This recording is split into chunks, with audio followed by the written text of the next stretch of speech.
Salut Internet, voici un gros bouton rouge. Si on appuie dessus, c'est simple, ça déclenche une guerre. Maintenant, imaginez que je donne ce bouton à tous les pays, un par un. Qui peut vraiment appuyer ? Qui sue du front en demandant s'il peut appeler un ami ? Ou juste qui n'a pas la notice ? Vous allez voir, certains appuient, mais ça marche pas. D'autres ont débranché la prise, d'autres encore ne peuvent juste pas appuyer dessus. Alors, le but de cette vidéo, c'est pas de pointer du doigt tous ces pays, mais un peu quand même. Bref, vous allez comprendre, je vous explique tout ça avec des cartes. Bienvenue dans Maps. Mais avant de commencer, comme c'est toujours mieux de faire l'amour et pas la guerre, cette vidéo est sponsorisée par MyHeritage. Et oui, c'est la plateforme de généalogie en ligne qui va vous permettre d'en découvrir plus sur vos origines. Sur le site, vous pouvez construire votre arbre généalogique super facilement. Le nom, la date de naissance, le lien de parenté. Et si vous n'avez pas beaucoup d'infos sur votre histoire familiale, pas de panique. MyHeritage possède plus de 36 milliards de documents. C'est une mine d'informations. Et en plus, il y a un outil plutôt vraiment génial, c'est la fonction Instant Discoveries. En un clic, vous ajoutez des branches entières à votre arbre, avec des ancêtres, des dates et parfois des photos. D'ailleurs, en parlant de photos, une autre fonctionnalité très cool, vous pouvez restaurer vos vieilles photos, les coloriser et même parfois les animer. Franchement, c'est vraiment sympa parce que vous pouvez non seulement en apprendre plus sur votre famille, mais aussi découvrir de nouveaux membres que vous ne connaissiez pas. On a découvert plein de trucs trop cool sur notre famille. Voici l'arbre qu'on a fait, alors forcément tout le monde est flouté, mais là c'est moi, ma sœur et nos parents, et on a bien bossé parce que si on dézoome, voilà, il y a un peu de monde. Et moi, ce que je trouve fou, c'est les prénoms à l'époque. Parce que je sais pas s'ils aimaient beaucoup le latin ou quoi, mais on a par exemple Franciscus, qui est marié avec Nathalie. On a Ignatius, on a son papa Petrus Franciscus, son grand-papa Arnold, marié avec Thérèse. Notre arrière-grand-père s'appelle Jules, très bien jusque-là. On a Henricus, et puis son père c'est Carolus Ludovidus. Son père c'est Constantinus. Ensuite, plus haut, il y a Josephus. Il y a un autre Arnold, mais c'est Arnoldus cette fois-ci. On est né en 1692, d'accord ? Quand je vous dis qu'on est remonté, on est bien remonté. Donc si vous voulez, comme moi, en apprendre plus sur votre histoire familiale, vous pouvez flasher le QR code que vous voyez ou passer directement par le lien en description et tester MyHeritage gratuitement pendant 14 jours. En fait, cette vidéo est toute simple, elle part d'une idée très bête. Je me suis juste demandé, est-ce que tous les pays sont capables de participer à une guerre ? De se défendre, de démarrer un conflit. Et en y réfléchissant, j'ai rapidement pu isoler quelques cas de figure, et le premier et le plus radical, beaucoup de pays ont aboli leur armée. Il n'y a pas d'infanterie, il n'y a pas d'avion de chasse, il n'y a pas de navire de guerre. C'est courageux ou inconscient, ça dépend du point de vue. Prenez le Costa Rica. En 1949, le pays a dit basta. La guerre, c'est fini. Et ils ont inscrit ça officiellement dans la Constitution. À la place, ils ont investi de l'argent dans l'éducation, la santé, et ils se sont concentrés sur la diplomatie, forcément. Le Costa Rica, c'est un peu la Suisse de l'Amérique centrale, si vous voulez. Et est-ce que ça marche ? Bah écoutez, tant que personne débarque avec des blindés, oui, ça marche. Par contre, est-ce que c'est fragile ? Sans doute. Mais force est de constater qu'ils tiennent la boutique depuis des décennies, avec un carnet d'adresses bien rempli. Regardez, en bleu, c'est tous les pays avec lesquels le Costa Rica entretient des relations diplomatiques. C'est pas mal. Et ça en a inspiré d'autres, comme son voisin le Panama, entre autres. Sauf que là, c'est pas pour les mêmes raisons, c'est un peu plus brutal et surprenant. Pour vous faire un rapide topo, en 89, le pays est soumis à la dictature de Noriega. Et fin décembre, qui débarque pour renverser cette dictature ? Les États-Unis, comme d'habitude. Ça a duré un petit peu plus d'un mois, ils sont repartis fin janvier 1990, mais quand même, leur présence a marqué. Et au lieu de reconstruire son armée, le Panama l'a dissoute et définitivement supprimée 4 ans plus tard. Elle servait à rien contre l'extérieur, elle opprimait l'intérieur, donc ça a dégagé vite fait. Bon, pour ces deux-là, je suis rentré dans le détail, mais en vrai, si on dézoome un peu, il y a plein de petits pays qui n'ont pas d'armée non plus, soit parce qu'ils sont trop petits, soit parce qu'ils n'en ont jamais créé. Maurice ou Tuvalu, par exemple. 0 armée depuis leur fondation. En même temps, quand t'as 10 000 habitants à Tuvalu, on peut comprendre que ça soit pas la top priorité. Et puis niveau budget, ça ferait un sacré trou dans le porte-monnaie. Donc le pays peut notamment compter sur l'Australie pour les défendre en cas d'agression. Et finalement, en me renseignant sur les pays du coin, c'est toujours plus ou moins la même histoire. Nauru, les îles Cook, Niue, les Samoa, tous ces pays-là sont protégés soit par l'Australie, soit par la Nouvelle-Zélande. Et pour les Palaos ou la Micronésie, Austronésie, c'est les États-Unis qui gèrent leur défense. Et si, hop là, on va du côté des Caraïbes, il y a aussi plusieurs pays qui n'ont pas d'armée.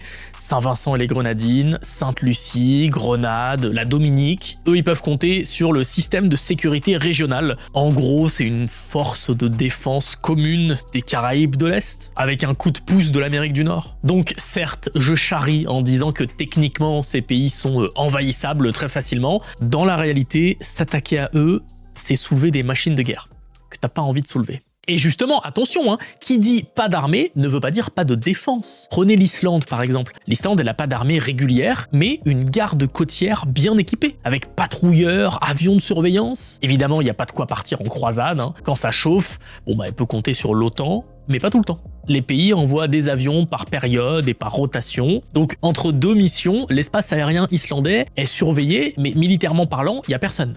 Et c'est même aller plus loin, parce qu'au cours de son histoire, l'Islande a déjà adopté la stratégie très particulière de se laisser envahir. Je vous jure, je caricature un peu, mais techniquement, c'est ça. Au moment où la Seconde Guerre mondiale a éclaté, l'Islande s'est déclarée neutre, officiellement pour rester tranquille, officieusement parce que l'Allemagne ziotait le pays, en mode il y a des petits projets sympas qu'on pourrait installer là-bas. Et là, problème, à l'époque, l'Islande est reliée au Danemark. Alors quand ce dernier s'est fait envahir en 1940, les Islandais se sont dit que ça commençait à sentir pas très bon pour eux. Donc le 10 mai, les Britanniques ont débarqué chez eux sans demander de l'avis de personne. Il n'y a pas eu de résistance. Attention, je dis pas qu'ils étaient contents non plus, les Islandais. Juste, ils ont laissé Londres installer ses bases pour couper l'herbe sous le pied des Allemands. Et l'année d'après, c'est les États-Unis qui ont pris le relais. En clair, mieux vaut être occupé par des alliés inquiets que par l'adversaire lui-même, même si c'est chiant.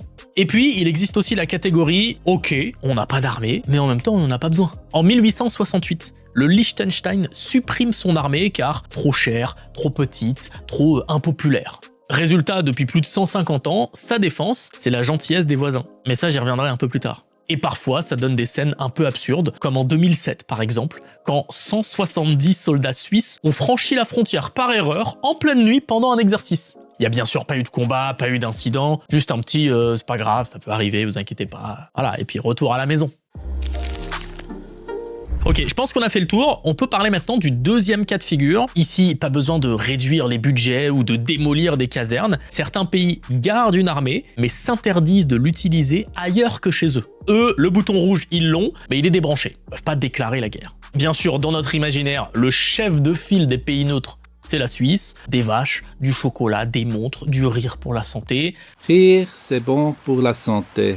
La réalité est que la Suisse, c'est plutôt un porc-épic. Tout est pensé pour la défense. Service militaire obligatoire, réservistes entraînés, bunkers dans tout le pays. Vraiment, cet endroit est une forteresse. Donc leur neutralité, elle est du genre passive-agressive. Si vous voulez une autre ambiance, il faut aller juste à côté en Autriche. Ici, la neutralité, c'est une clause écrite qui date de 1955. Quand les Alliés ont cessé d'occuper le territoire, les Autrichiens ont dit « on reste neutre, promis ». Depuis, pas question de rejoindre la moindre alliance militaire, du genre l'OTAN. Et puis il y a finalement le boss des pays neutres, l'Irlande, qui a inventé un mode de sécurité maximum, le triple lock. Pour envoyer plus de 12 soldats irlandais à l'étranger, il faut 3 feux verts. Celui du gouvernement, celui du Parlement et celui d'un mandat international, généralement l'ONU. Si un seul dit non, on range les valises. Sur le papier, c'est cohérent, mais dans la pratique, quand l'ONU bloque, et ça arrive souvent, l'Irlande reste assise sur le banc de touche. Donc cette année, une demande officielle a été faite pour réformer ce système de triple lock et ne plus dépendre d'un veto de l'ONU. Je vous la fais courte, vous allez tout de suite comprendre. Si demain,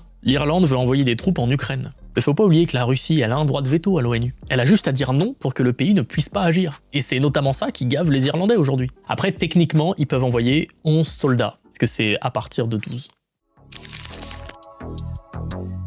On avance dans les catégories avec une autre famille de pays, ceux qui n'ont même pas cherché à inventer un modèle maison. Non, eux, ils ont carrément délégué la case défense à bien plus costaud qu'eux. Appelons ça la catégorie téléphone rouge, tiens. En cas de problème, tu décroches, c'est le voisin qui ramène les chars. C'est par exemple le cas de Monaco. Monaco, c'est le casino de la Formule 1, mais pas d'armée. Si demain, l'Italie s'énerve et puis décide d'envahir la principauté, c'est la France qui débarquerait. Parce que 124 carabiniers face à, 160 000 gars, ça serre un peu les fesses. D'ailleurs, on parle de l'Italie, le Vatican, c'est la même chose. C'est l'Italie qui prend les choses en main. Vous allez me dire, ouais, mais le Vatican, il y a des gardes suisses. Bon, déjà pareil, hein, ils sont pas très nombreux. Et puis surtout, ils forment une sorte de garde rapprochée. Officiellement, c'est juste une force de police. Donc on peut pas vraiment les ranger dans la catégorie armée nationale. Après, je dis pas, bien sûr, hein, s'il y a un envahisseur qui débarque dans le palais pontifical, petit coup de hallebarde, on n'en parle plus.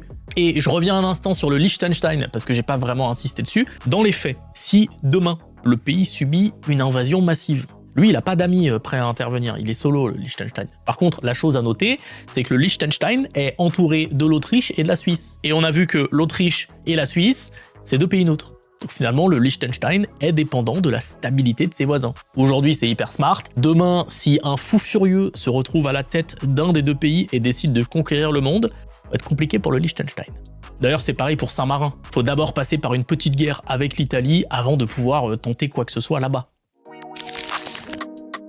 Et puis, je me suis gardé les meilleurs pour la fin. Ceux qui ont officiellement une armée, mais qui sont tellement petites qu'elles peinent à remplir un bus scolaire. Parmi les plus petites armées actives au monde, on a Malte, avec environ 1700 soldats, le Luxembourg, avec 900, et Antigua et Barbuda avec 200 soldats et une petite réserve de 80 militaires. Alors oui, évidemment, faut se remettre dans le contexte. On voit bien que ce sont des pays qui n'ont pas 100 millions d'habitants non plus, c'est logique. Mais je peux pas m'empêcher de penser à la Mongolie, par exemple. 3,5 millions d'habitants et une armée active de moins de 10 000 hommes. Heureusement qu'il y a de la réserve, parce que comment tu défends un pays de 1,5 million de kilomètres carrés? Concrètement, ça voudrait dire que chaque soldat doit protéger environ 160 km². Pour vous rendre compte, c'est comme si chaque soldat mongol devait défendre l'équivalent du Liechtenstein, à lui tout seul. On est d'accord, c'est compliqué. Mais finalement, survivre sans armée, être neutre ou dépendre d'un voisin costaud, ça peut être du génie diplomatique